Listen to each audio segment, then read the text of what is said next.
Vraiment avec les détenus, c'est un peu ça, c'est typiquement ça. C'est une difficulté de trouver sa place dans la société, c'est une angoisse, comment être garçon, comment être homme, et donc on choisit la facilité, en tout cas une des voies possibles, c'est le caïd.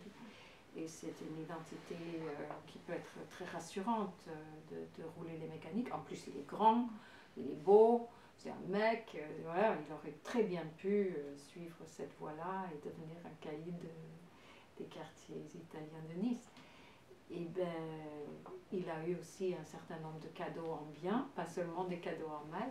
Et donc, il a suivi un autre chemin.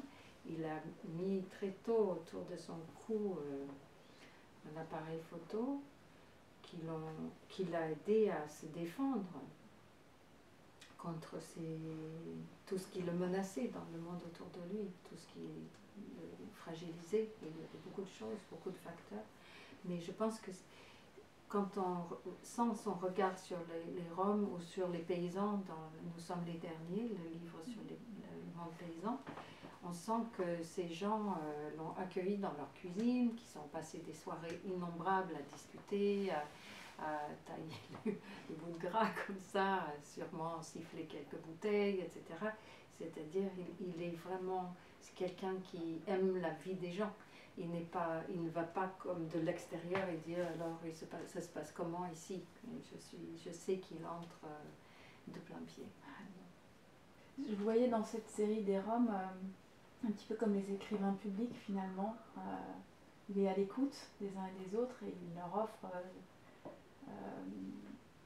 ce qu'ils n'ont pas la possibilité forcément d'avoir.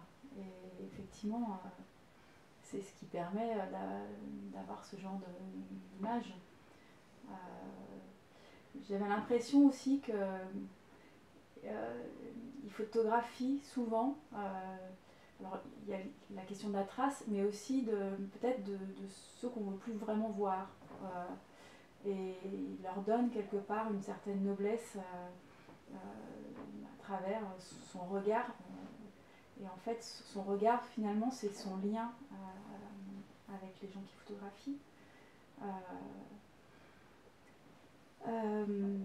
Tout à fait, tout à fait. Et ils se sentent à l'aise sous son regard. Ouais. Ils se sentent valorisés en fait. Ouais. Ils ne se sentent pas captés, dérobés à eux-mêmes. Ouais. Je pense qu'ils se sentent valorisés.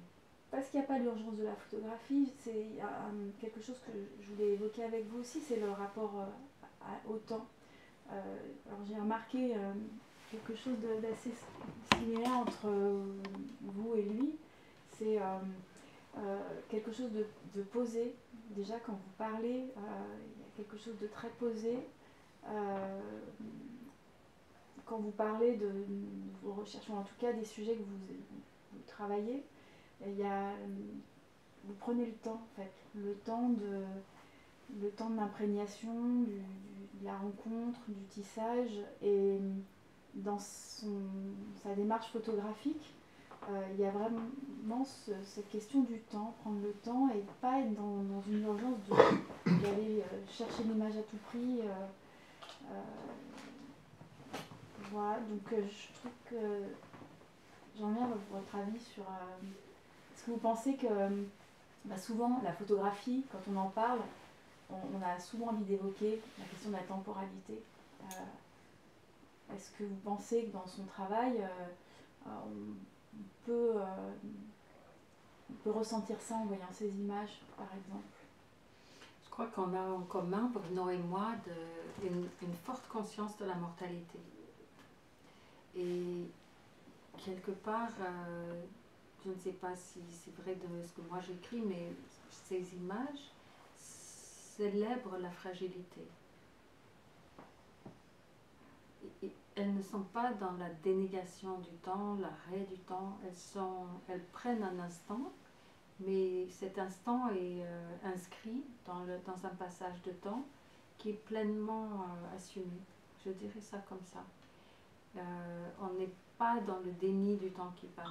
Avec toute la manie de rajeunissement, de la chirurgie esthétique, etc., c'est vraiment le déni du temps qui passe, c'est la haine du temps qui passe. Et ça paraît tellement futile et tellement regrettable. Enfin, pour moi, c'est justement une grosse perte